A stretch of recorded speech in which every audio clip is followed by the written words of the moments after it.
afternoon, good evening, and even good morning, depending on which part of the world, though we assume that this roundtable would be more for India specific people. But even so, there will be many who will be watching this from other places. So, welcome to this penultimate roundtable of the penultimate day at the RISE PECOWorld Summit. And we're so pleased to have with us a really full house in terms of the roundtable experts who are going to be talking today about informed citizenship, networks for change.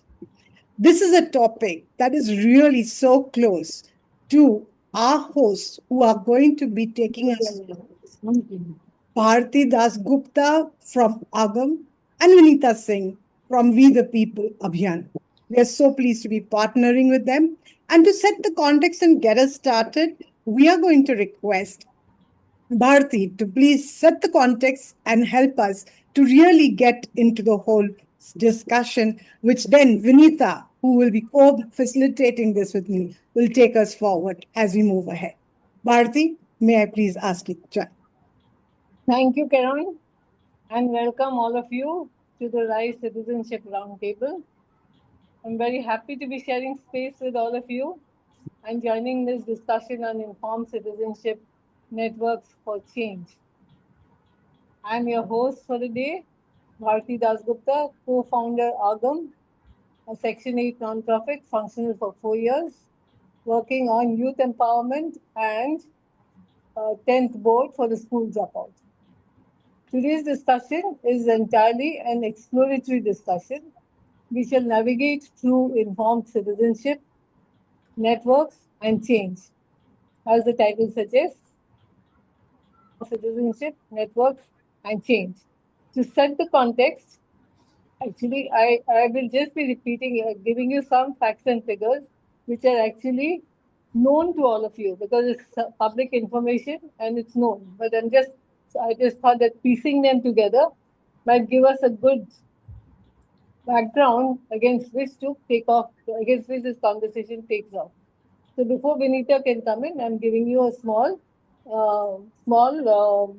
overview to things as they are today. And during the course of the next few minutes, of the next hour or so, we will look at details of the entire information citizenship, the networks and change, and look at challenges, capability changes, etc., etc. Let us just start briefly with the some figures.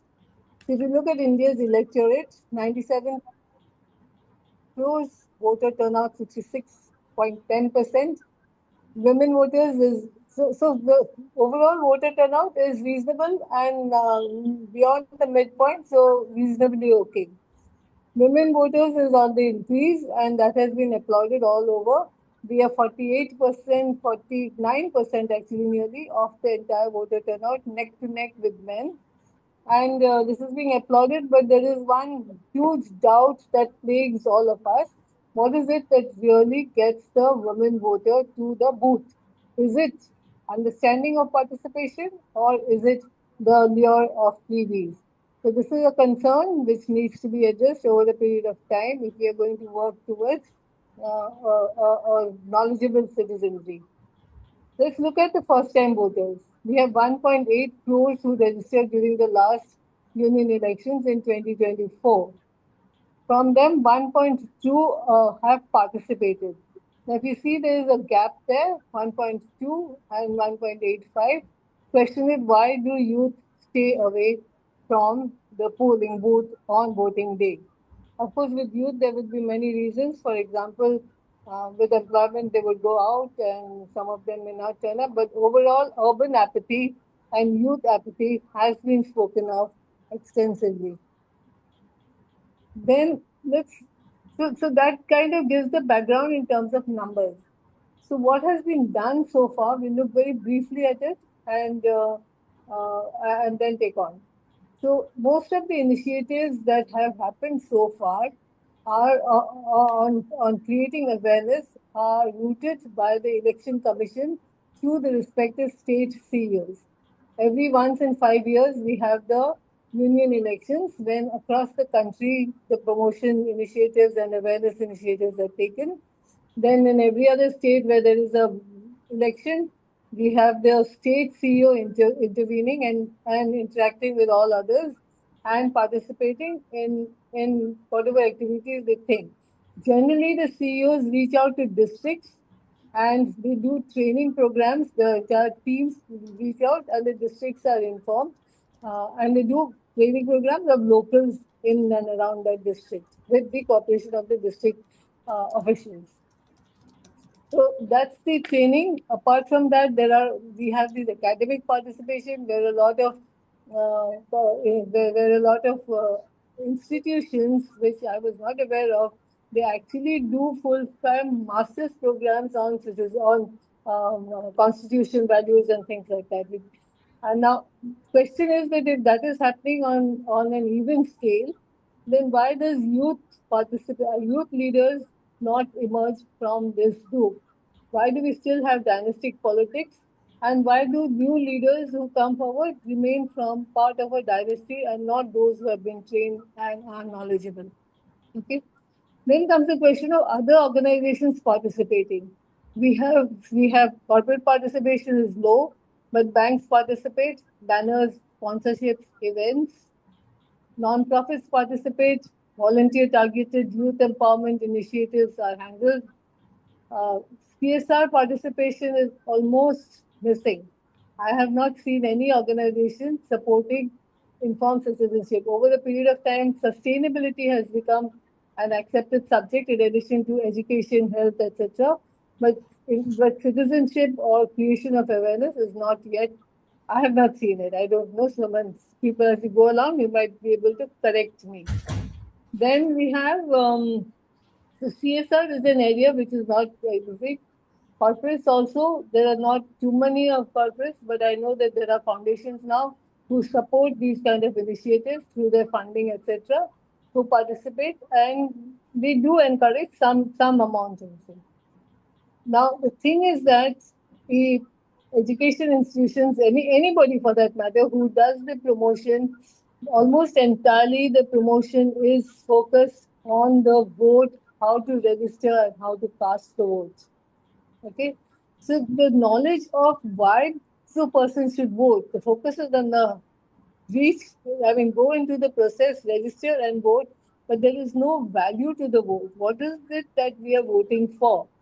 Very few of the young adults. I had a small little clip which I could have. I mean, I hoped I could have shown you. There are about 8 to 10 young children, young adults, who have been asked who is the chief minister of India, and they give all kinds of answers. It's. I mean, it's mind-boggling. All kinds of answers.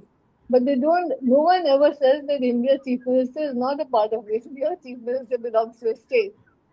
So this is the way things are happening, and this is what the participation level and creation, awareness creation level is. Yeah. Okay. So we have to move away from this. Now there are so in elections you will see that the candidate influences, the political parties influence, freebies influence, value of the citizens' vote is not an influencing factor. So there has to be a shift clearly, and that appears to us. We have to move from voting participation to democratic participation, So from true. unit to community, from dynasty to youth leaders, from welfare to development, from academy NGO to perhaps to corporates where CSR plays a key role, and we have to correct the messaging and decide what is it that we should reach out to explain to the citizens of the country so that we can have a more participative democratic participation rather than a voter participation. So I want to make the distinction between voter participation, because voter participation as we understand it today is the number, it's a number game. But voter participation will actually be the democratic participation, what they do in the governance of the country. My vote, my elected representative, my governance, my development programs, answerable to me, using my resources, answerable to me, and that's the bottom line. Therefore, I have to support, and at the same time, I have to hold my representative to account. This is the message which I personally feel and Agam feels very strongly that we should convey, and that's where we come in. So that's Thank, about all. thank you. And so now with this, I hand it over to Thanks so Vinita. much. Sorry. Thanks so much, Bharti. Yes, absolutely. I think you've really set the stage. And, like you rightly said, there are just so much of nuances to all the numbers. It's not about a number game. So thank you very much. I'm going to invite, of course, Vinita, okay, who is the co-host, co-facilitator for this. And really looking forward, as you said, it has to be about informed networks, and that's the only way we are going to have the change. So, with that, thank you for setting that context. And I think everybody here can see your passion and your interest. It does not matter, right? Who you are, where you are. Your passion really drives these conversations. And we hope to have outcomes from here so that Yeah, exactly. I just want to, before I hand it over to Vinita, I just want to kind of explain the structure that we follow at the RISE PECOWorld Summit for roundtables. Is we really first, after setting the context, is we really look at what are the challenges. And I think Bharti has already kind of touched on some of them, but of course, Vinita will help us to go deeper. So, what are those challenges we need to look at first? Because if you look at the challenges first, then everything else kind of falls into place. Then we start looking at what are the capabilities, what are people doing, how are we managing right now, what can be done, right? That is the second part. And then the final part of this is really collaboration. What's the way forward? How can we collaborate together? What are the opportunities for collaboration? What are the immediate low hanging fruits for collaboration? So this will be the structure of the roundtable, and of course Vinita is going to be helping to do the to manage this flow and kind of take each one of you through with this. And we really are looking forward to how this rolls out, so that we actually have outcomes after this. And it doesn't stop here, because that's what typically happens in most events. We have great conversations, and then everybody's back to their own work and forgotten all about it. We don't want that to happen. So please feel free to come in, and even anyone who's got any comment, any feedback, any thoughts that you want to share, any questions, please put it in the chat box. Keep that as busy as the screen. Yeah. And with that, may I please invite Vinita to please take this back. Vinita, over to you. Yeah, thank you so much, Karan, and so good to be here because this is an extremely important roundtable, given the fact that actually electoral politics and elections are such a key part of our democracy. This topic that we are discussing today is really of paramount importance. Every 5 years, every time that we go into elections, this is something that we have to be thinking about. What I love also about this roundtable is the people who have been invited as speakers and have consented and accepted being here. They are friends, they are co-travelers, and we have with us Dr. Pralathan, who's the founder of Bhumi, India's largest youth volunteering organization. So would be very nice to hear his views. Jinesh Zaveri, who's the National Secretary for Citizens' Rights and Protection Committee. A dear friend, Vishnu Jaiswal, who's the founder of Synergy Sansthan, co-founder. The three of them who've set this up. They're working Vinita, with may I much. just request you to, may I just request all the experts who are going to be on the roundtable to please put on your video, because if you don't put on your video, we can't spotlight you.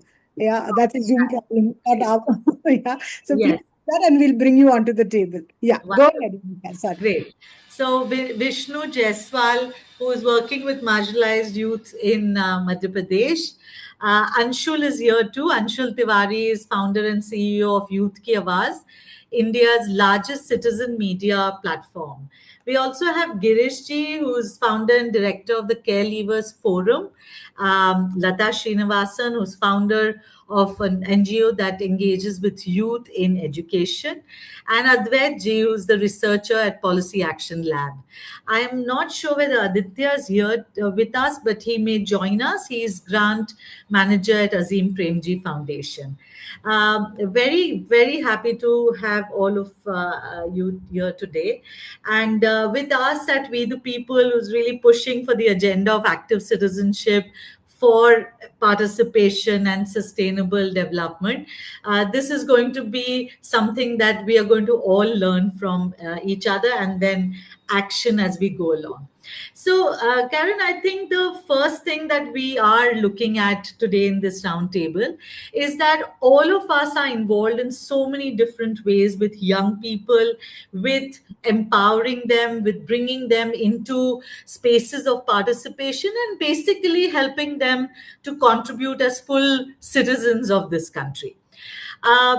Given this work that we do, the first thing I think we could talk about is what are the challenges that we see in doing this?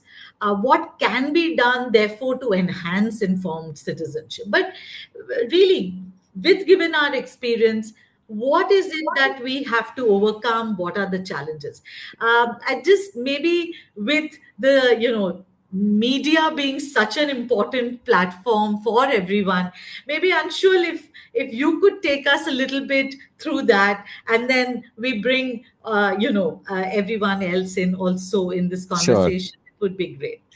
Sure. Anshul, Thank I'm you. also aware is needing to leave a little bit earlier, so I'm just sort of getting him early on in the conversation, and I hope that you can stay as long as you can, Anshul. So please. Absolutely, absolutely. First of all, it's so wonderful to be here. And I must say that, it was so inspiring to listen to Bharti ji and all of, what she highlighted. I'm sad I never got to meet her before, but I'm glad that this is the wonderful opportunity for me to listen to her and hear her thoughts. And also, I do apologize in advance because I do have to leave early, but I'll try and stay for as long as I can. Coming to the topic very quickly. So, I run an organization called Youth Ki Awaaz, as Vinita said. It's the country's largest civic participation platform.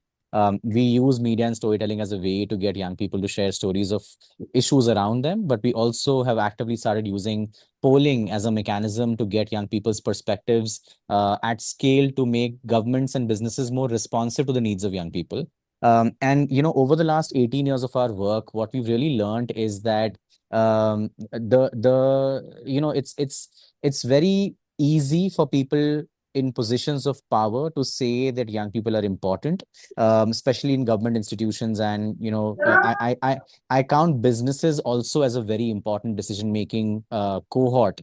So across the two, we find that it's very easy for them to say that young people are important, they're the future of the world, and so on and so forth. But it is very difficult for them to let go of decision making when it comes to including young people in a decision making process. It's very difficult for age old institutional mechanisms to truly think of what participatory decision making would look like for and with young people. And very often, the reason why that's the case is that by their very design, young people, because of their idealism, because of their imagination of the world, come with the capability of questioning what the norm is. And that's also why they're often told, oh, you don't have enough experience of having gone through the system to know that these things don't work like this. And in doing that, I think not only do we inhibit their capability to turn their idealism into their ability to do change making, but we also somewhere tell them that their participation is not valued. And I must emphasize on this because this is a very cultural problem. When a child is 13, 14, 15, growing up in a system where they realize that their opinion does not matter, their perspective does not matter, their experience does not matter, it absolutely translates into them thinking that my vote does not matter. My need to participate in a public consultation does not matter. My need to, have a say about what's happening around me in terms of very clear political terms does not matter. If from the moment I'm growing up, who I'm supposed to vote for is decided by somebody else, which party I'm supposed to support is decided by somebody else, what values I need to stand for is decided by somebody else, then how at the age of 18 am I suddenly decided to become an active citizen, right? It is a cultural issue that we need to address as a cultural problem. I don't think any amount of curriculum building, as Bharti ji very rightly said, that if we have colleges for this, why aren't we seeing more young people in the system itself? Why is it turning more into a policy consultancy kind of a job rather than actually entering active politics, and so on and so forth, right? So I feel like it all boils down to the culture that a young person is growing up in. And media plays and when I say media, I don't mean news media. I say popular culture. I say the shows we watch, the music we listen to, everything. I think it plays a significantly large role in reiterating this fact that if you are young, your perspective does not matter. How news organizations talk about protests, how movies show a person with progressive left liberal ideas, how music videos show capitalism and so on and so forth, plays a very big role in the value system that we end up imbibing and we feel is the right way to go about in our lives. So until and unless we build a counterculture movement, until and unless we start questioning the very genesis of the information that we are consuming every single day, I do not think that this can be fixed as an issue. But it does give us a very good opportunity, and I don't want to leave this at a at a note of saying that this cannot be fixed. I'll give a very quick example before I stop speaking about this. One of the many issues that we work on is on how to turn climate change into an issue that young people care about when they go out to vote. And that's been a very significant challenge that we've been taking on across multiple cities. And I must say that we work very closely with urban local bodies, with municipal corporations, with the Ministry of Housing and Urban Affairs to make something like this happen. It took us 6 to 7 years. We used a significant amount of popular culture. We partnered with hip hop artists who rap in local languages across the country to highlight climate change issues. We partnered with, Nukkar Natak groups. We partnered with Baul singers in West Bengal. We partnered with people who are essentially culture creators to make young people feel like this is my issue as much as it is the government's issue. And when we saw the right moment, where we saw the need to participate bubbling, we were able to successfully get urban local bodies involved to say that if you are now mandated to build climate action plans, build it with young people. We just needed one good example. We got it in Vishakhapatnam. We were able to replicate it in Kochi. And now we're doing it at a much larger scale in Indore, and then hopefully next year in 10 more states and cities across the country. So I feel like there is a big opportunity for us if we start questioning and co-creating the culture that young people are consuming, if we truly want to influence active citizenship and participation at their end. Wow, that's really, it's very clear, and it's also extremely, it's a thought that will challenge us and also help us, think differently. Let me ask Dr. Pralathan to come in here. So, Anshul has sort of pushed us to look at this as a culture issue. With your experience, how does this roll out with, I mean, you're working with so many volunteers, youth volunteers. How does it play out? What is the sensing you are doing? How do you see the challenges? It would be wonderful to hear that. Thank you for inviting me. Thank you, Vinita. Thank you, Bharti ji. Um, Firstly, I think Bhumi is a platform for young volunteers generally, but it's largely young volunteers to play a role in uh, solving local civic issues. We believe that actions count more than words, and we provide a platform for them to solve local issues, Yeah. whether it is teaching children in their community or taking care of the environment, taking care of the animals, taking care of the aged. So young people volunteer every day, and like the democracy they want is through the actions they do. And some people take a lot of action, some people take less actions. I think that's how we look at it, Vinita. Great. Um, Thank you.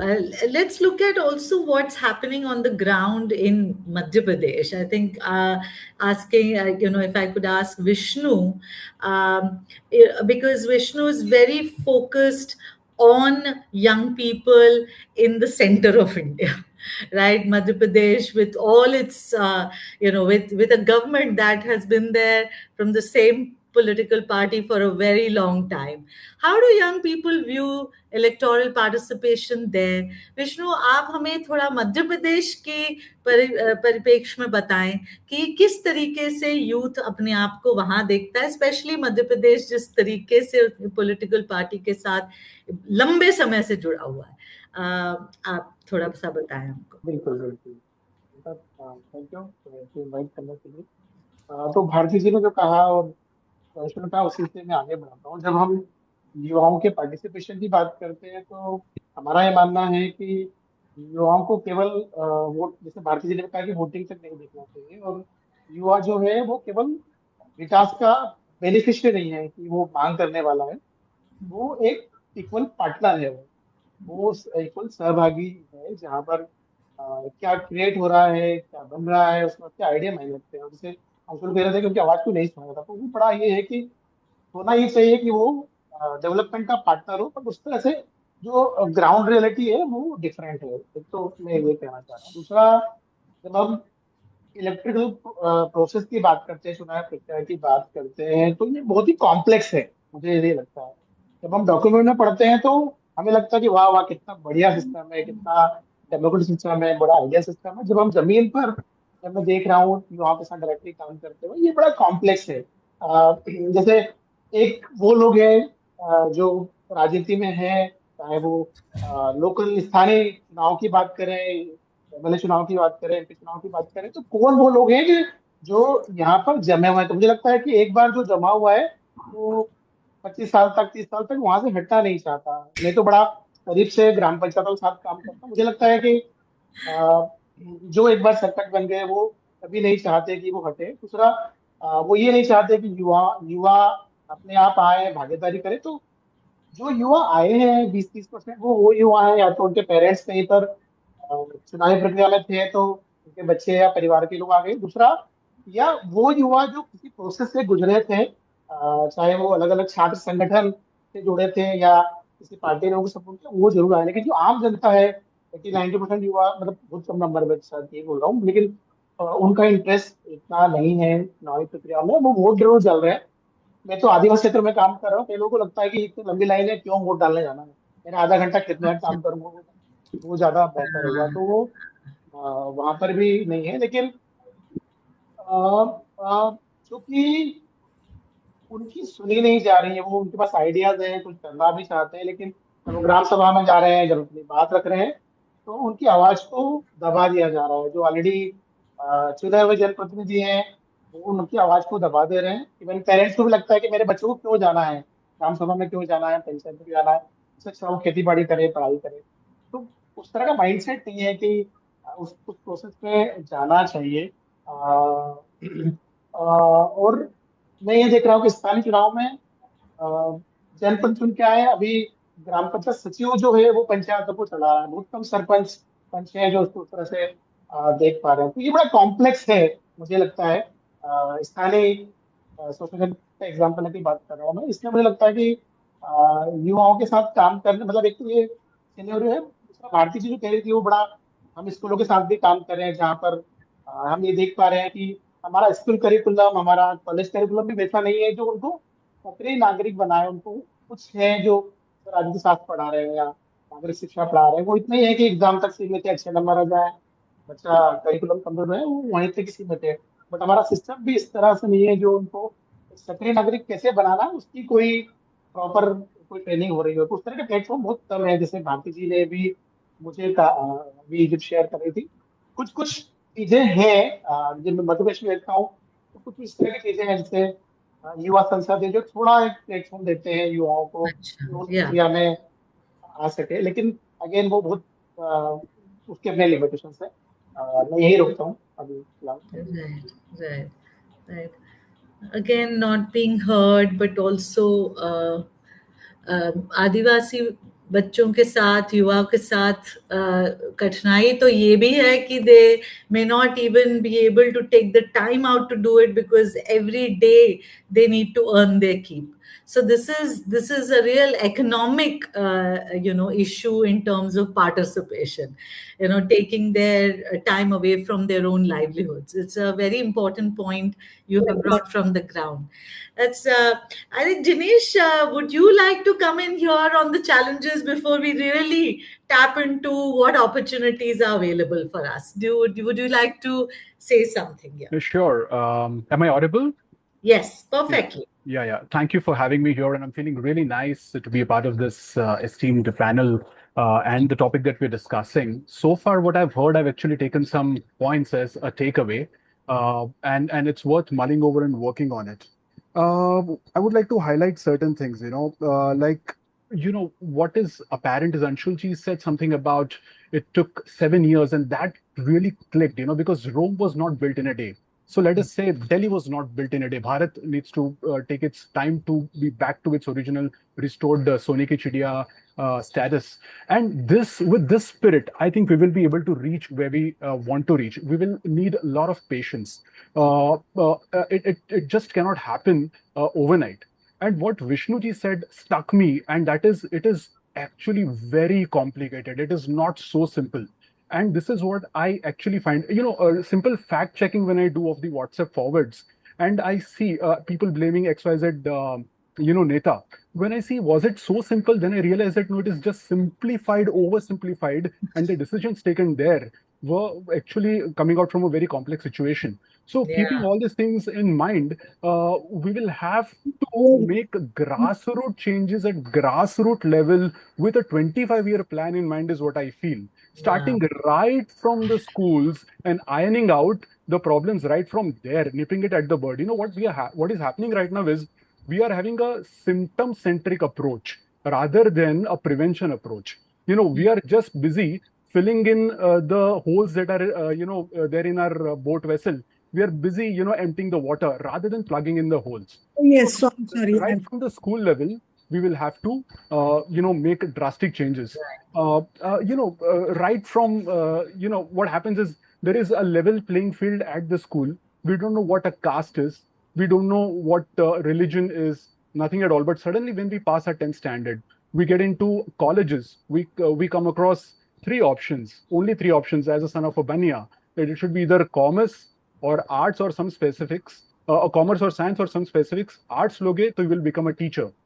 Nobody told me that you can get into political science if you take arts. I mean, if I would have read this wonderful storybook in my school days, I would have definitely had that one option in my mind. So Right. we, as a student, we are never being told that you have this one option of building the nation, studying well and giving your contribution to the nation.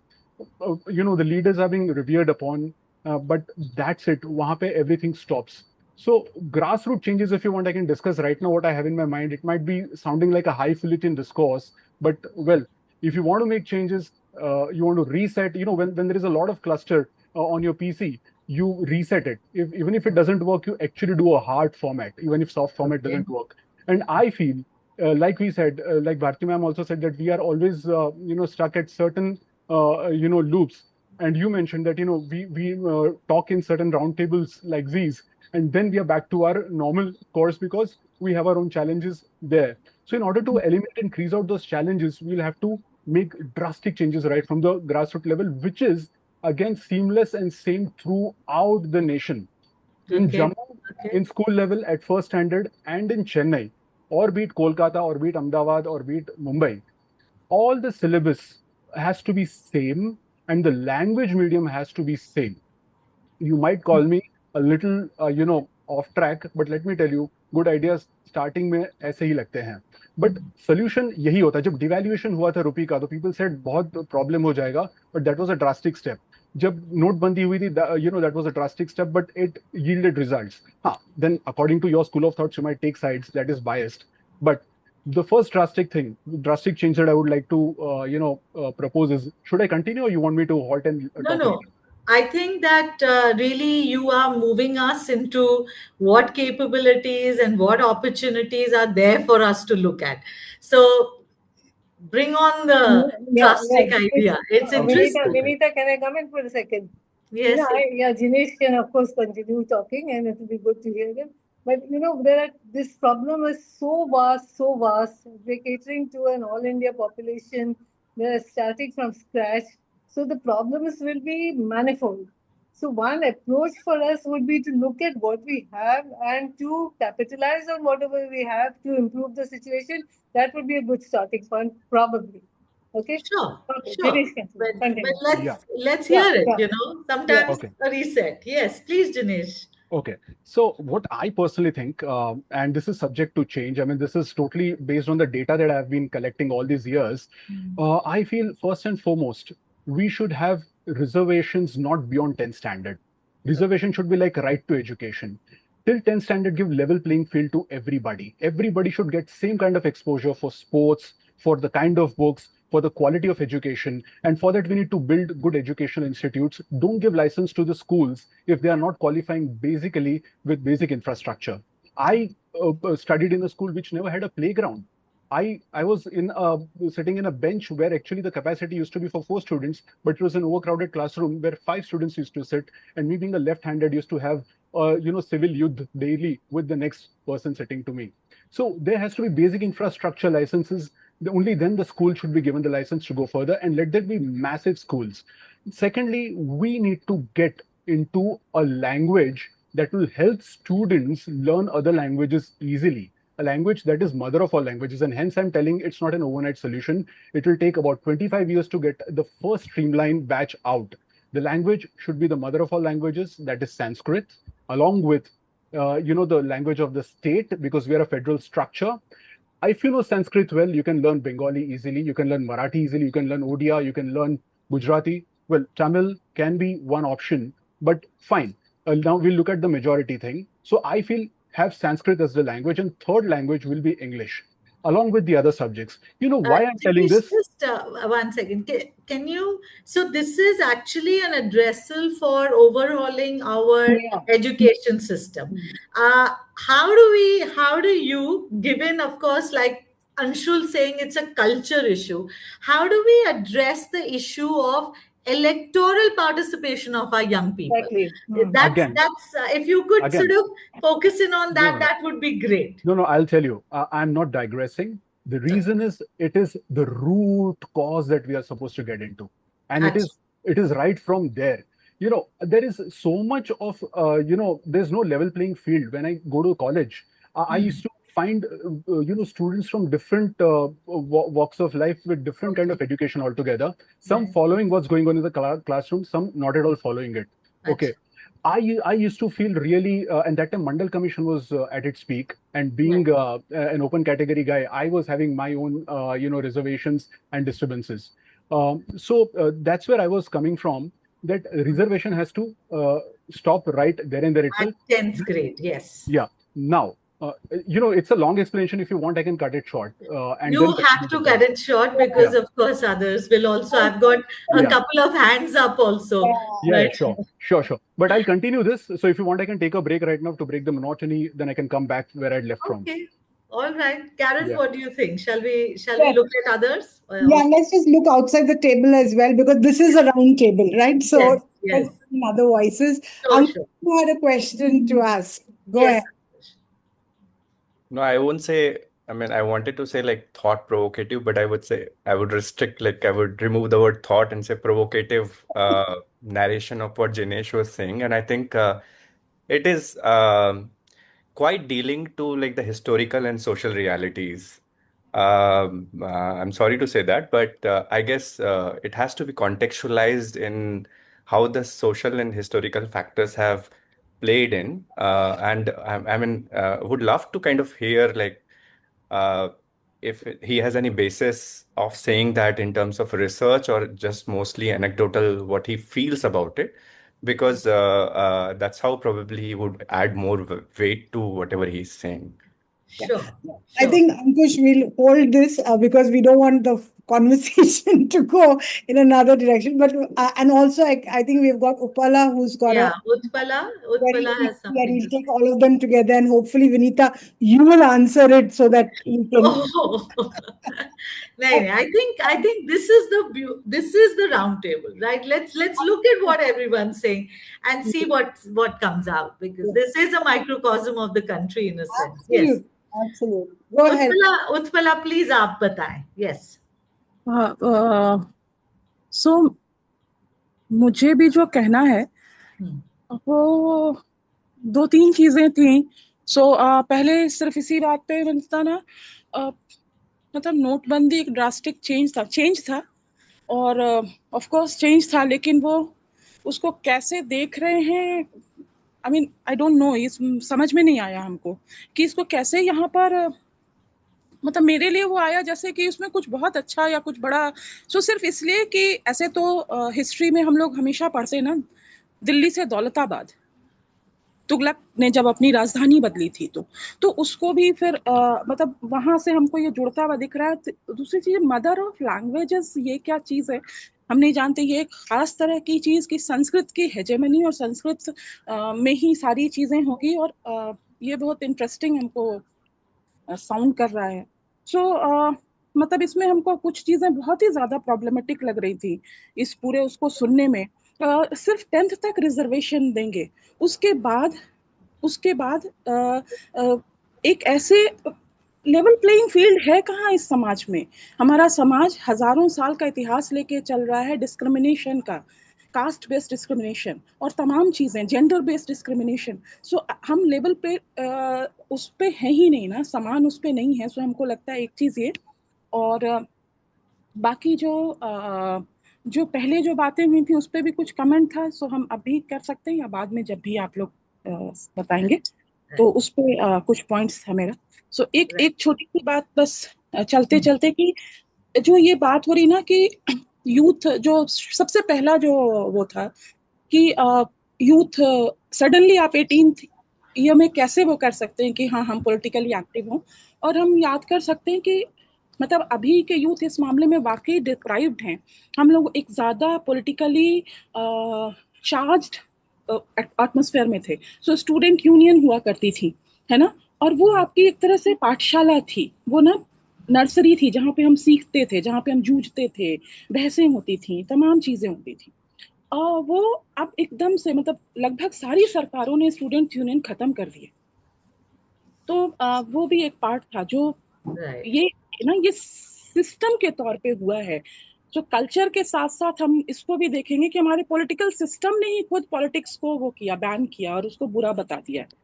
ये भी एक चीज, बस हम फिर नहीं, thank you Utpala, आपने बहुत इंपॉर्टेंट व्यूज लाए हैं.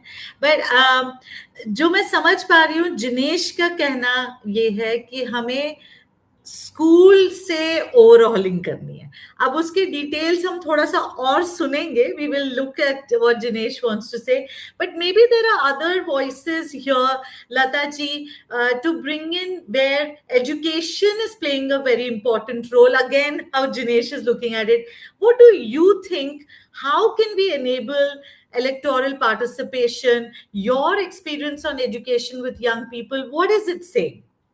Basically, what I agree with one thing, what Jignesh and first, let me thank Vinita ji and Bharati Dasji for inviting me to this panel. And what I agree with him that the schools play a critical role in shaping the responsible citizens. So what we have to basically do is strengthen that education has to strengthen the role of democracy. So we have to inculcate the spirit of civic sense with the children in childhood itself. That is, it has to be a long drawn process in the schools.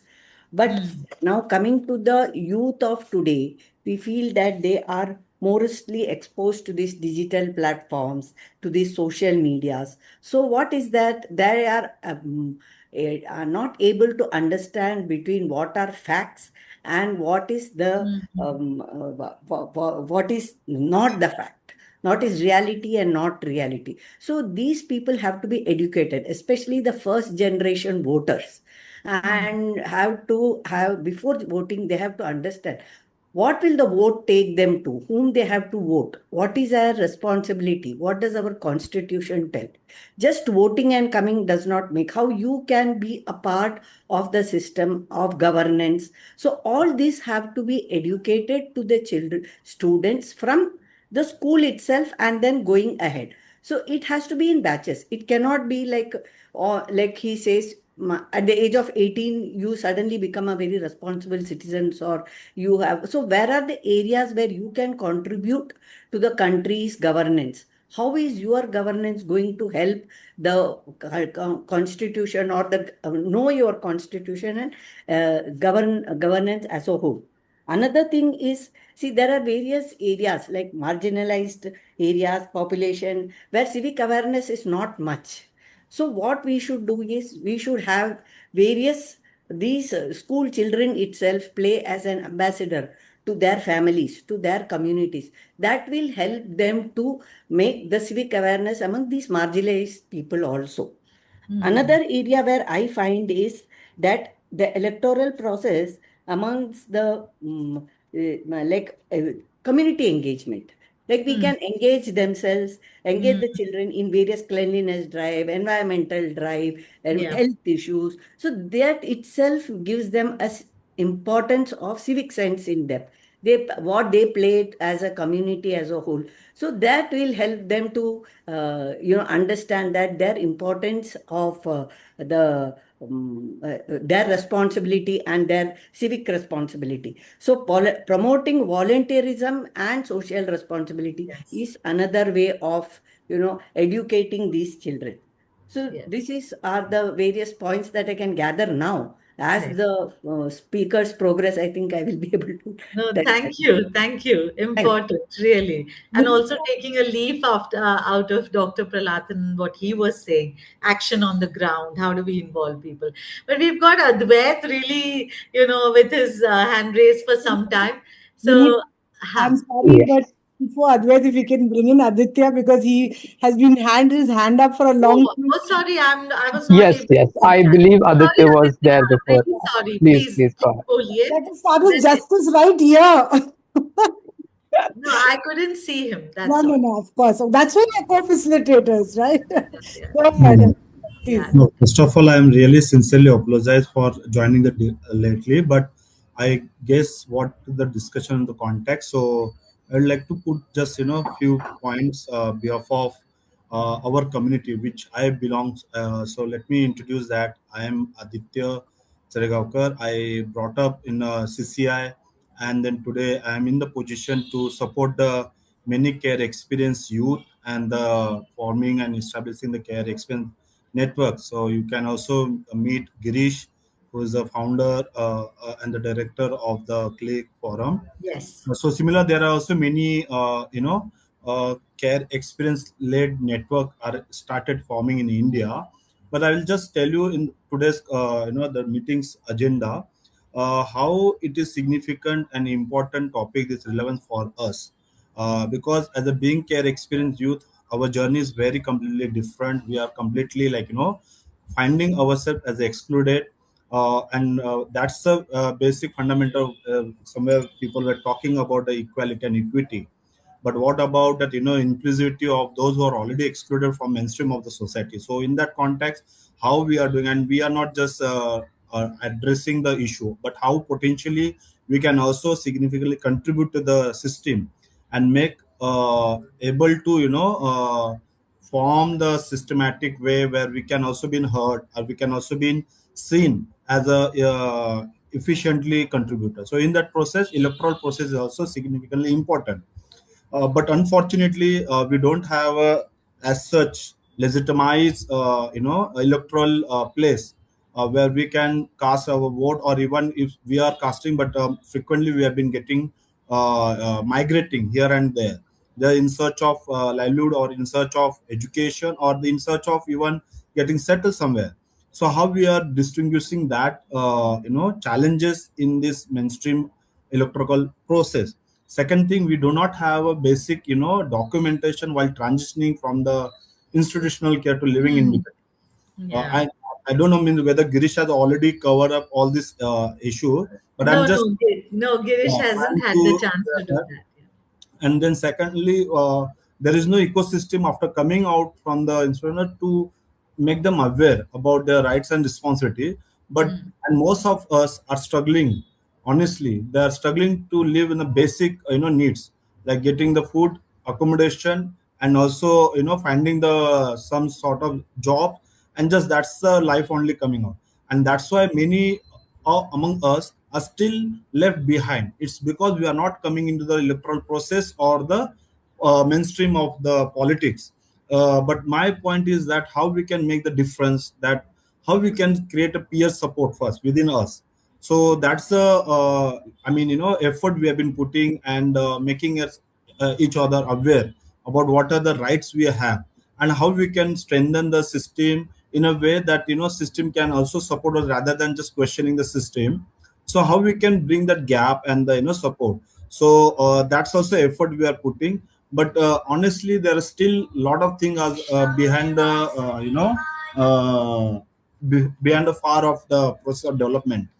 Another thing is very important, that most of us do not have a legitimized place for showing the proof of address. I personally feel, even though I was so educated, I done my MSW and PhD in 2022, but I started casting my first vote after age of 25, and only because I was coming from that educated background, but still I could not produce my electoral voter ID, and nobody is actually guided. And many CCIs, they're not approaching to make us empowering. They're just considering us as a beneficiary in terms of fulfilling the basic requirement, and thereafter they are trying that level to send us back. But what happened after coming out from the institutional care and living independent as a citizen? Do I consider myself as a citizen of this country? So that's also question coming out, because most of us been treated like, what is your caste, what is your religion, and we really don't have that background, which we are also talking about mainstream of politics or the mainstream of electoral process. So how we are deal with that? So in that context, I really find this platform is very significant, and I personally find that there's a huge potential opportunity that we can learn from each other, and we can bring that network and support, and also sensitize about our concern, and how we can also walk together for this electoral process, and definitely we can bring the change something positively. So on this note, I stop here, and because Girish is also there, and they will also share what they are doing in terms of this work. Thank you so much. Yeah, thanks. I'm tempted to ask Girish to sort of just add into also what Aditya said, but I'm mindful that Advait has been up with his hand. So Advait, if you could, come in, and then maybe we can ask Girish to sort of substantiate or work with what. Yes. Yeah. Sure, sure. I hope I'm audible. Yes. And good evening to Yes. everyone. I think it was wonderful to hear all of the opinions and a lot of other things that have been spoken till now. And I genuinely am grateful to be a part of this roundtable as a speaker. I think we like when we are talking about citizenship, I believe we should first engage or understand where citizenship comes from. That is something where we are not where we are not able to actually locate our discussions, right? So in essence, like if you look at citizenship, or let's say democratic citizenship, it is rooted in three ideas. These three ideas are basically liberty, equality, and fraternity. Like over time, these the idea of citizenship has evolved, and right now it's the three things: liberty, equality, and fraternity. Where uh, liberty symbolizes civil rights that are guaranteed to us. Civil rights meaning the freedoms that we enjoy, the freedom of speech and expression, the freedom to protest, the freedom to pursue or to believe in any faith. Equality symbolizes political rights, the right, our right to vote, that we are equal in front of the as citizens. Rather, we are all equal, that we don't some of us don't have an additional political right to any other, and also that it enables that, like it the equality, the principle of equality, it itself enables citizens alike to actually participate in politics. That is where equality comes in. And the third thing is fraternity. Now fraternity is a very developing concept, and what it symbolizes, it signifies, is the social rights that we as a society keep on developing. Now fraternity is extremely important in this sense, because if I'm gonna state this from an article that I read recently, is that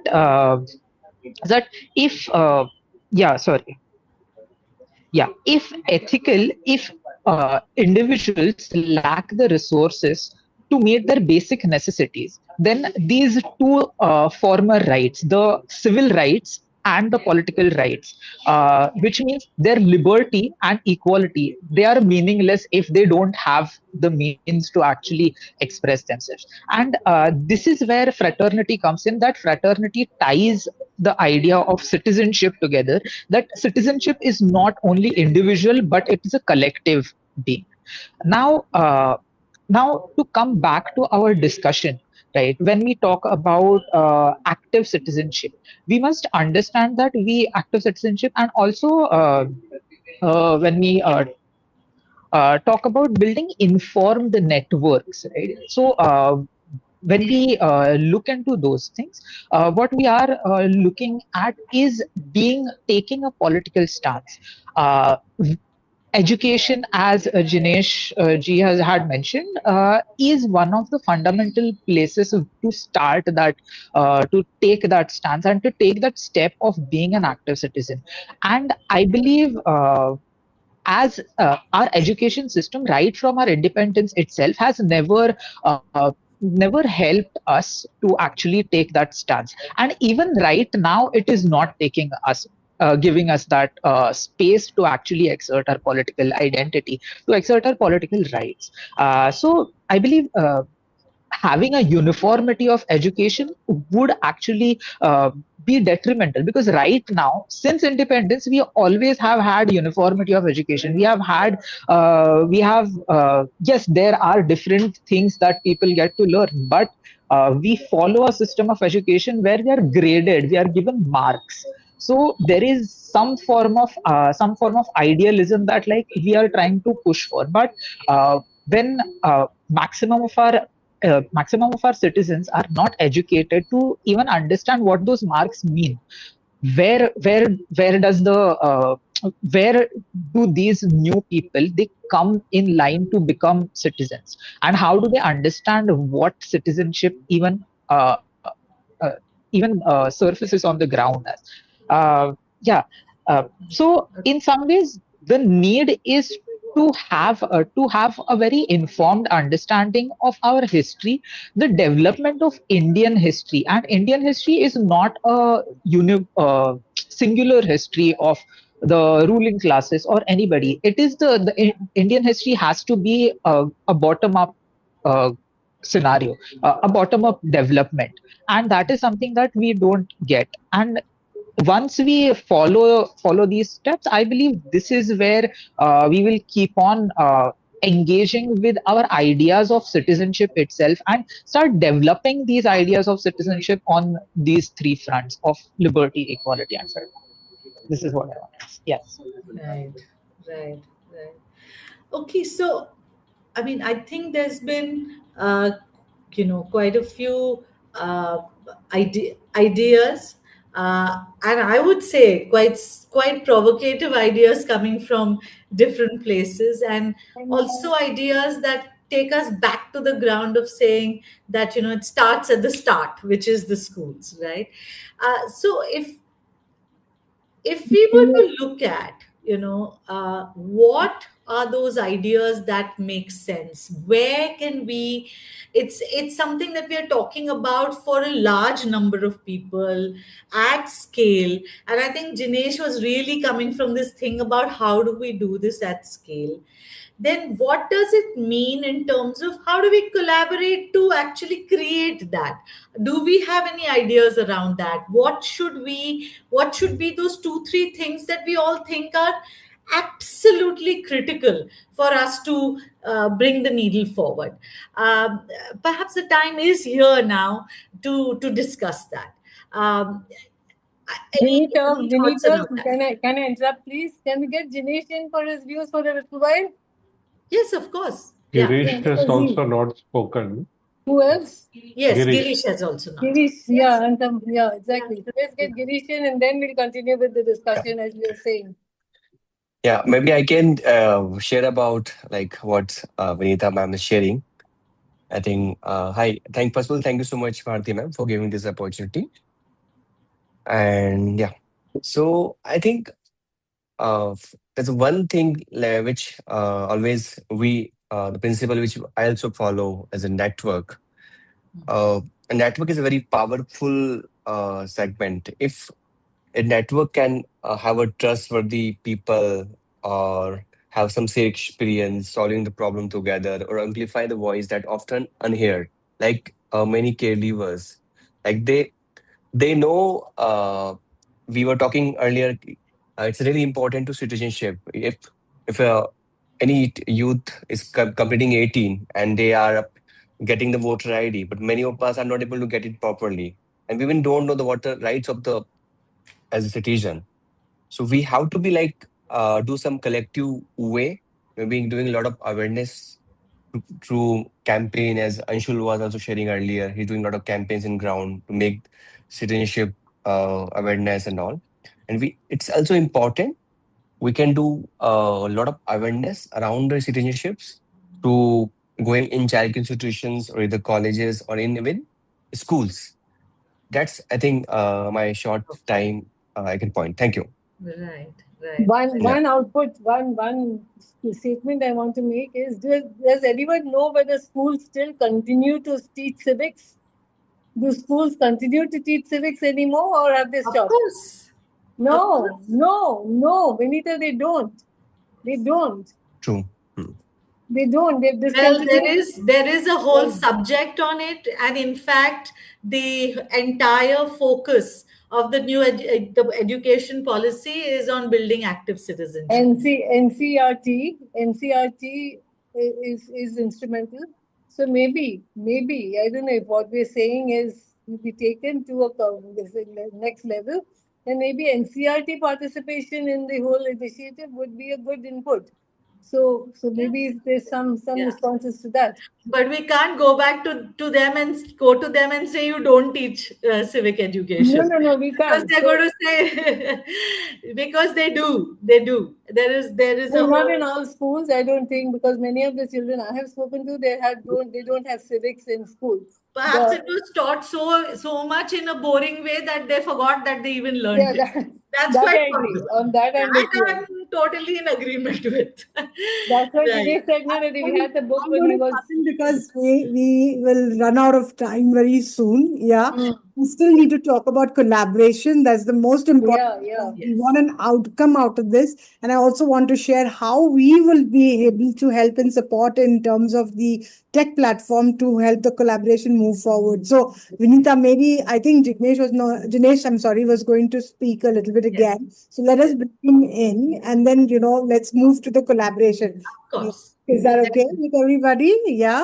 Yes, Awesome. yes, Jinesh. Oh, yeah, Now, thank you. for Thank you. for the details of your provocative idea, let's have No, Thank it. no, you. no, not too I thought I'll quickly. not get a chance again on this forum today itself. No, I'm no, just no. done. No, just jokes apart. Yeah, let's get provoked in if that's the branding. See, the whole idea is where I'm coming from. Oh, the best thing to happen. One of the best things to happen with me was the storybook which I came across, and the program which we the people were running. Uh, that's where I felt that if this particular thing was taught in a very friendly manner, that a fifth standard boy would have understood, who was struggling with the spelling of legislature. And why he was struggling? Because his parents were not aware of what English language was all about, because everybody goes in English medium, he was been put in. Okay, so that was one thing. Why I said about putting Sanskrit, I'm mixing things up, but I'm right on track to clear things. Why did I speak about Sanskrit? Because, till so long, I didn't know what the Russian Tsar was doing in my mathematical tables. 7, 6, Tsar. I didn't know what was that. Nobody had the answer. Neither my teachers had the answers. I didn't have the guts to ask. Then I came to know that 7, 6, 6 R's basically. It's not Tsar, it is 6 times 7s, and that's how it has been put. Had it been in a language which is friendly to us, it would have been very much easy to understand. Okay, so now coming back to what all things can be done is what we can look at. Civics, legislature spelling, it took me a long time to learn, and it was taught at the time when it was difficult for me. So it should be first done in a very storybook kind of a thing, and it should be introduced at the age where the student is ready. He's not doing the by hearting part of it. Okay, contest nahi karta. I used to hate civics, but after reading this book, 5 years back, I started loving this subject. I had an option while taking up arts of taking political science. I simply rejected it because I didn't know what political science was all about. I took economics because that time Manmohan Singh was, very much famous, and the devaluation thing was going on. So this is the background, the bhumika that I'm giving in. This discussion actually it needs more time. Maybe it can happen one-to-one if we are seriously looking at some kind of, inputs if you find they're worthy. I was talking about, and my reaction was half only. My suggestions were half only before which we took the reactions of everybody. Yes, I'm not talking about uniformity from beginning till the end. It starts from a terminus, but then it goes to Karjat, Kasara, and other all locations where you want to go. So I'm using Mumbai examples because I'm a Mumbaiker. So now what happens is we start with a particular level and then we, spread it out. You need to get participation of the public from the beginning. For that, you need to have not just bookish programs. You need to down the lane when a student reaches 8th standard, 9th standard, he should start participating. Like, when, this being labeled as provocative, but when actually you listen to provocative statements, you say that, Israel mein to military compulsory hai. Forget military. I would say actually cleaning the streets ko ek compulsory 30 days ka karyakram bana do. Okay, where a guy is participating with the municipality and understanding how this cleanliness process goes. Let him be a part of a traffic rule, traffic police, and understand why it is important to maintain traffic or kitna crucial or critical hai. So with these two things in mind, civic sense built hoga, and let him get points for it. Okay, now going on to the schools which are government run, midday meal ke liye parents send them. They are so poor, the fees are not being charged. और mid day मील में भी some days things are haywire, so on and so forth. लेकिन वहां पे the attendance, mid day meal खाने के बाद बच्चे भाग जाते हैं. Okay, what can be done in every school is you give an incentive. You spend on these Ladli Behan Yojanas, okay, which is costing 46,000 crores year on year, and a squadron of Rafale takes between 36,000 crores to 51,000 crores. 1 year ka Ladli Behan Yojana is the budget of Rafale, which will help us for another 40 years. So instead of that, you give him an incentive per day, jo attend karta hai, put it in his bank, and he will not be able to access that amount even if he is 18 years old.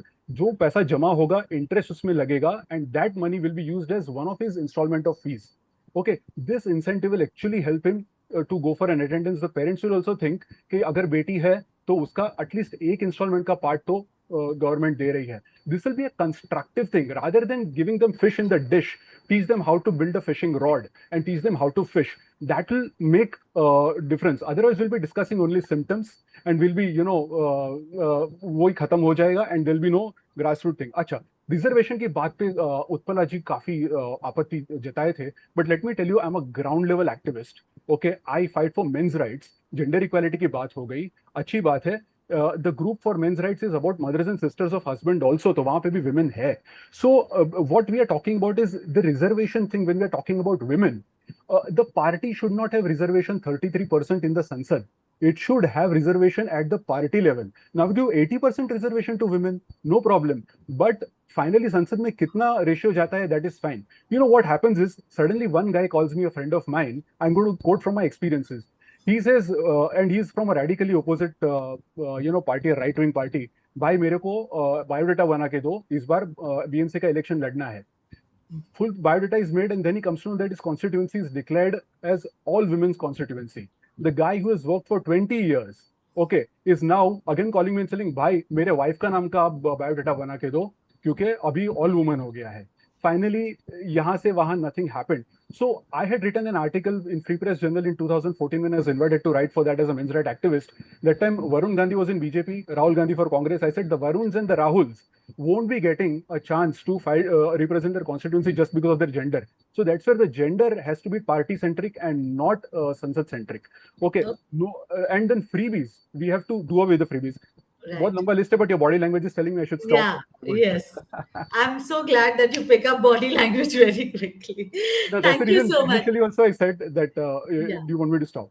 Yeah. No. Thank you for that. Yeah. I think we, in a Let crowd. me tell you, I've just covered the tip of the iceberg, tip of an iceberg. And so there's a lot more. Yeah. I think, Jinesh, it's very important to have detailed conversation with you because you have detailed out a certain thought process, and thank you for sharing that with us. It really has enriched the roundtable here with different ideas. I think the thing that we are coming towards is, Vishnu, I'll just come to you, is what is it that we have discussed here? There are many different, but I think a few core things that have been discussed here.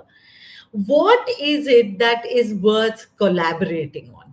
What is it that we can be saying, I'm ready to put my, my hat in to an idea that will enable youth empowerment at scale? What is those one or two or three things that we are saying, let's come together to do and create change? Moving to that, I think, Vishnu, if you could come in and place what you think would be the most important thing, and what would Synergy like to do collaboratively? तो I think जो क्या idea होना चाहिए और कैसे काम किया जाए, मुझे लगता है कि सिनर्जी के अपने लर्निंग है ग्राउंड के, खासकर आदिवासी और ग्रामीण युवाओं के साथ काम करते जी। हैं। तो मुझे लगता है कि जब हम बात तो कर रहे हैं कि युवा कैसे इलेक्ट्रल प्रोसेस में जुड़े हैं, बट एक ये हमें ये भी देखना होगा कि युवाओं के अपने चैलेंज है, इस एज के अपने चैलेंजेस है, उनके अपने एस्पिरेशन है जो बहुत अलग है, और वो शायद हम ये भी बात करते हैं कि युवाओं को कैसे डेवलपमेंट के उसमें जोड़ा जाए। तो वो ये दो अलग अलग चीजें बस साथ लाने की आवश्यकता है। जितना मुझे लगता है जब युवाओं के साथ काम करते हैं तो युवाओं की जरूरतें क्या है, उसके एस्पिरेशन क्या है, उसको ध्यान में रख के बड़ा कोई भी जब भी हमको आइडिया बिल्ड करना होता है उसकी बड़ी जरूरत होती है कि युवाओं को क्या चाहिए। तो युवाओं को शायद फन में मजा आता है, उनको लर्निंग चाहिए, उन्हें कोई क्रिएटिव चीज चाहिए। जैसे आप जिन्हें जी शेयर कर रहे थे कि सिविक एजुकेशन जो इतना बोरिंग सब्जेक्ट है कि बच्चों को इंटरेस्ट नहीं आता था या उनको खुद को नहीं आता था, बट बाद में वो आने लगा। तो युवाओं के लिए कुछ भी हम क्रिएट करें वो बड़ा इंटरेस्टिंग होना चाहिए। और वो जो भी चाहे वो कैंपेन हो, कलेक्टिव कुछ भी हम करें, वो एक्टिविटी करें, उसको लीड वो करें। जब वो को क्रिएट करते हैं, वो लीड करते हैं, जब उनकी ओनरशिप में कोई भी चीज होती है तब उनको लगता है कि हाँ हम अब बदलाव के भागीदार हैं, तभी वो बदलाव के चेंज एजेंट बोले या चेंज मेकर बोले उस तरह से निकल के आते हैं। तो मुझे लगता है ये कुछ प्रिंसिपल को ध्यान में रखते हुए हम कुछ छोटे छोटे मुझे लगता है कि खासकर ग्रामीण क्षेत्र में, आदिवासी क्षेत्र में किस तरह के छोटे छोटे लर्निंग स्पेसेस बने जहाँ पर समुद्र और बात हो, बहुत बहुत कॉम्प्लेक्स ना हो, लेकिन छोटी छोटी चीज, खासकर जैसे भारती जी शेयर कर रही थी कि महिलाओं का पार्टिसिपेशन कम है। सिमिलरली जो अलग अलग समुदाय में वंचित समुदाय के जो युवा है उनका भागीदारी और भी कम है। बहुत कम नंबर के युवा है जो शायद मतलब कास्ट हायरार्की में जिनका भागीदारी ज्यादा है, जो शायद उनके पास पैसा है उनकी भागीदारी ज्यादा है या पावर ज्यादा, उनकी भागीदारी जरूर हमें दिखती है। मुझे लगता है कि छोटे छोटे कुछ कैंपेन्स, कुछ इंटर्नशिप, कुछ ग्रुप एक्सपोजर, छोटे छोटे 2 घंटे के 3 घंटे के कॉमन एक्शन डे कुछ प्लान कर सकते हैं जिसमें मिनिमम बहुत कम बजट में या बजट नहीं भी लगे उस तरह के कुछ कैंपेन हम डिजाइन कर सकते हैं। मुझे लगता है कि कोलैबोरेशन में इस पर काम करने की बहुत आवश्यकता है। हम सब संस्थाएं के पास बहुत सारा कुछ एक्सपीरियंस है, हम कैसे साथ आ सकते हैं वो बड़ा जरूरी है। सिनर्जी के साथ अपना एक एक्सपीरियंस है ग्रामीण आदिवासियों में काम करने का, कैसे उनको इंगेज करने का। आई थिंक वो हम लेके आ सकते हैं। सिनर्जी ने कुछ करिकुलम डिजाइन किया है, कैसे इंटरेस्टिंग तरीके से सभी नागरिक लोगों के साथ काम कर सकते हैं, समुदाय में भी, स्कूल में भी। उसमें हम साथ जुड़ सकते हैं। मुझे लगता है कि हम डेवलपमेंट सेक्टर के लोगों के अलावा बहुत डिफरेंट तरह के लोगों को भी इस मुहिम में शामिल करने Right. की आवश्यकता है, चाहे वो राजनीतिक विशेषज्ञ हो, मीडिया के लोग हों, इन Yeah. सबको भी साथ लाने की आवश्यकता मैं यहाँ स्टॉप करूँ। Very nice. Great. Yeah. Yeah. Thank you, Vishnu. और कोई कुछ बोलना चाहेगा? Dr. Lata, acha, you've got your hand up. Lata, please do coming, and it would really also like to hear Dr. Praladhan. He hasn't spoken for some time. Basically, what I feel is all these schools and teachers should be trained with a curriculum which is more innovative and which is more playway method, where children can understand what is their responsibilities and duties. And not only that, all the NGOs who are working other than in education, like you see community development or health or women empowerment, whatever be it, they should inculcate this civic sense and the importance of it in all their programs, so that it is the awareness is spread evenly everywhere. Not only those NGOs with education have to only inculcate this thing. This has to be grown, taken through all the areas. And like mock parliaments or students participation in debates, and help them to talk, so that they will also understand how a parliament works, how a bill is passed, what is a parliament, who is an MLA, who is an MP. So all these during in school days only, if they are given a small mock parliament in the school itself, they will have an awareness of what is going on in the political scenario in our country. So this is what we have been trying to do. In fact, last time what we took is we took a small set of children from one of the schools and took them to a mangrove and showed them that these are the areas where it has been now being destroyed, and this is what has been happening now. So it was very surprising to see that at the end of the program they came up with various ideas how these mangroves can be saved. So children are more creative than we think. So I feel such activity should be taken, so that they also feel it responsible in their environment, and they can take, so they will be more responsible, and as a community they will work towards it. So this is what I feel. So that's all I have to tell basically. Thank you. Yeah. Thank you so much. Yeah. Yeah. Can I add something to what Lataji just said? I think to just add to what she said, that children need to be involved more in these activities. I think that is how you actually develop citizenship. Like the idea of what you as a citizen are. Like your citizenship doesn't merely end at voting. It goes beyond that, and it goes into actually being a part of governance, being a part of on-ground uh, involvement. Yeah, I think, Yeah. and that's how I believe as children also grow up, then only they will start realizing that, oh, their voting is just a starting point in being a citizen, and everything is above, over and above that. Yes. Yeah, no, totally makes sense. Uh, Ankush, you have your hand up to ask. Okay, yes, Ankush, please. We have to. So I guess like few points here, and I would not like to comment on what others are speaking. I think to make this whole process inclusive, what becomes important is to ask the question, who is missing, right? By asking like, are we seeing the representation of rural youth, young women, Dalit, Adivasi, Muslim, LGBTQ, I mean, so that's one point. Second is like the whole process of participation in any of the democratic practice is expensive in terms of time, in terms of effort, and sometimes in terms of resources. So can we make it less expensive as an ecosystem? That becomes the second part.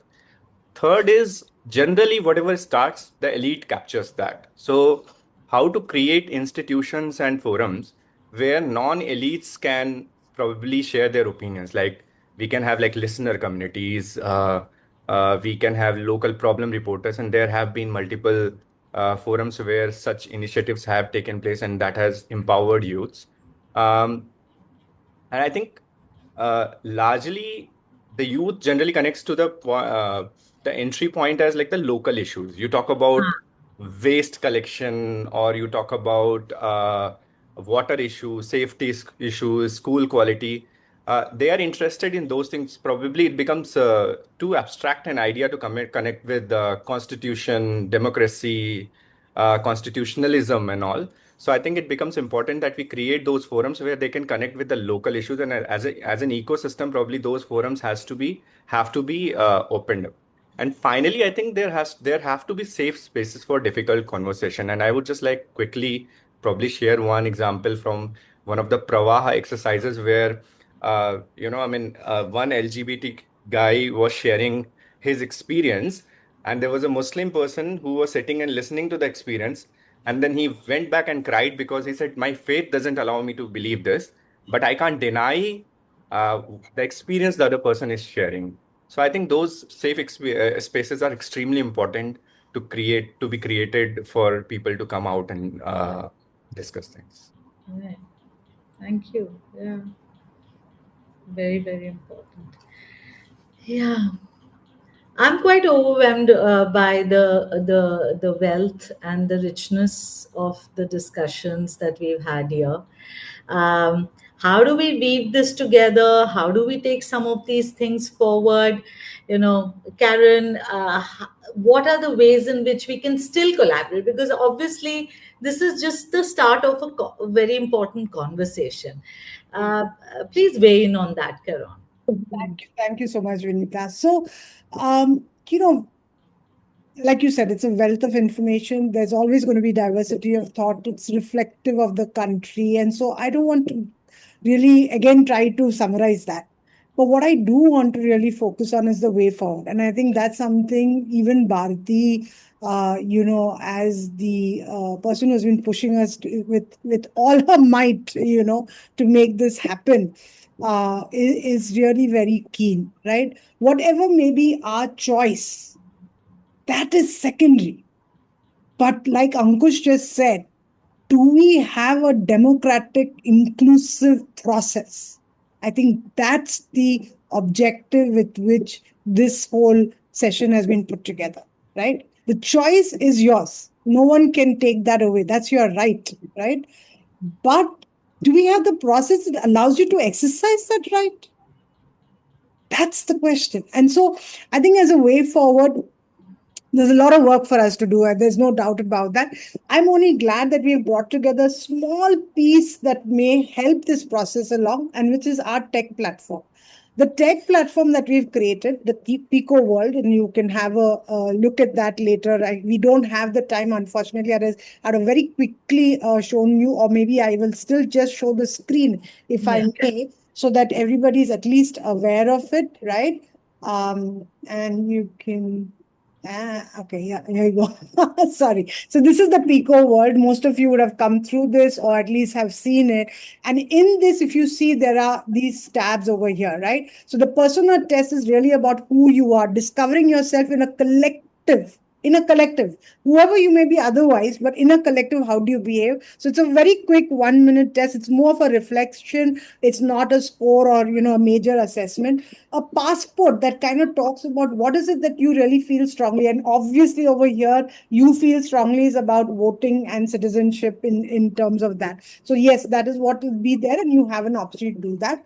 Then you've got a go-to exchange. Even if you only want to contribute only one time, you don't have the bandwidth to be part of any long-term project or a long-term, process, then even that one time, this is your opportunity. Just come here and post you will become a contributor. You can post your ask, you can post your give. Okay. So it's as simple as that. I want to offer this, I want to ask for this. And then we do the mapping from the back end. Right now, of course, it's not yet AI powered, and now it will be manually powered because we want to make sure we are still in beta. We want to make sure that everything is going fine. And then slowly over a period of time, hopefully to be completely AI driven. It is already AI created, but AI driven completely. Then comes the PicoNet, where we want to bring people together, special interest groups. But we are not asking you to duplicate what exists in the physical world. If you already have WhatsApp groups, you already have online communities, all you need to do is put that link over here.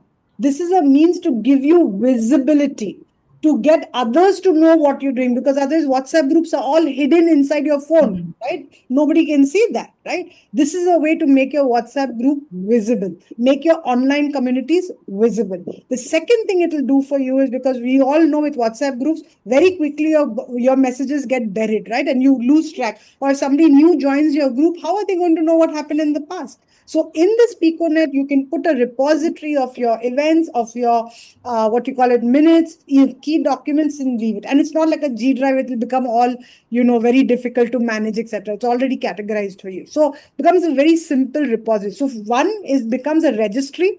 Two, it becomes a repository. Okay. Third, and most important, is you can start putting in some few milestones. This is not project management. As we said, we don't want to duplicate anything you are doing in the physical world, right? Just we are trying to fill the gaps or the problems that you face, when you become invisible to the rest of the world. This is bringing visibility.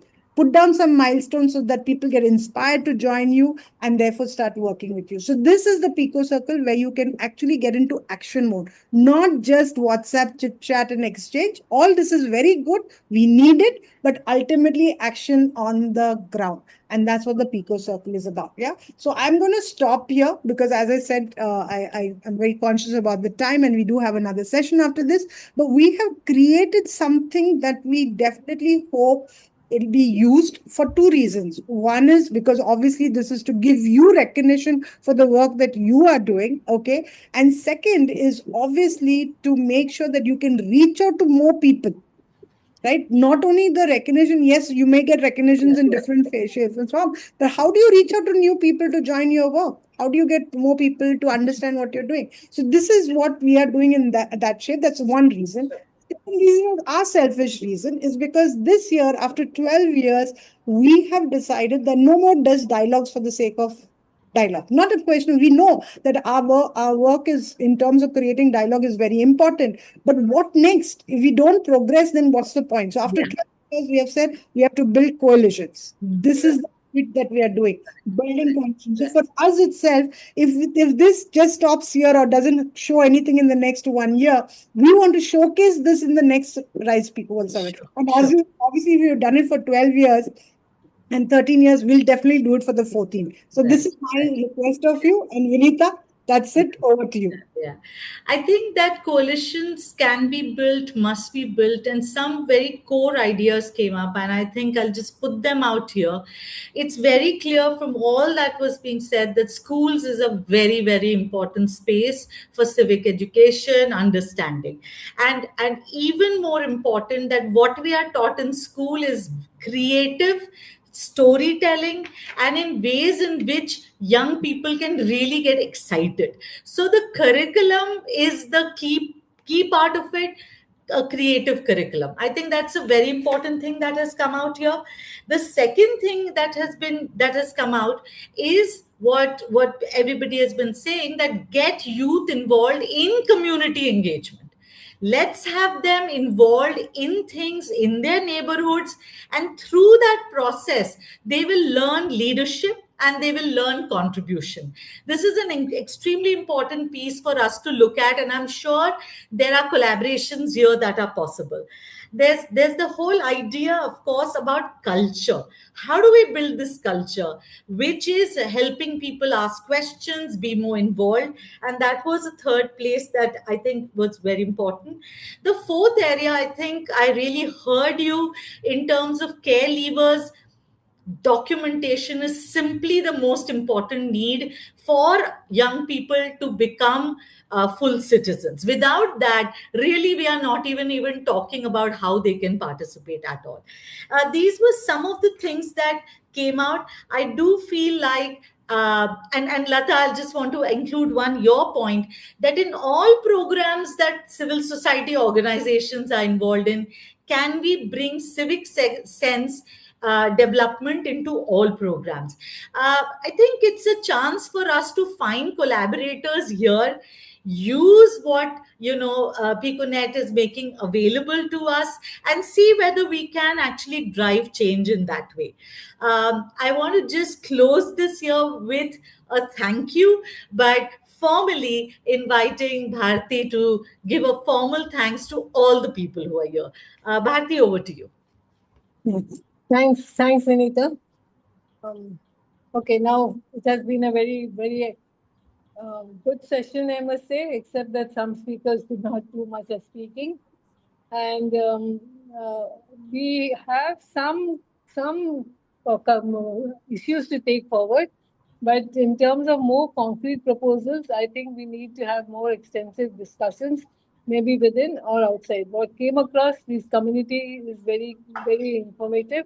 For example, when you talk of education, I just want to make a point that if you talk of education and you open the government, the ministry, and then talk of education, then all the schools get covered, and at one go you can just do that networking across schools and across ministries. One point I want to make is that in this entire citizenship initiative, where the ECI directs a lot of activities, the most biggest advantage that we have is that the model is replicable. Every state has the same setup, the same CEO, the same ministries, the same colleges, universities, schools, etc., etc., etc. So that is one thing which I am very clear that you have to root it, replicate it, test a model somewhere, and then replicate it if we are going to take the path of collaborations and getting there. Also, down the line, whoever you want to connect with and get them into the community. Like you said, education is a community. Women are a community. Maybe the women, young women who are the youth of the part of the youth. So that's a good thing. I think these few points have emerged, and hopefully we'll be able to have a more detailed discussion sometime. Time is always a constraint. So thank you all very much. It's been sharing the platform with all of you has been a real pleasure, and I'm very happy. So thank you, each one of you. I can't name you individually, but yes, everyone on this. Yeah. Particularly Karon and Vinita, I want you to thank you again, because you have taken the discussions forward, and it's very, very fascinating. So thank you all. Thank you, Vinita. Thank you. Thank you. Thank you so much.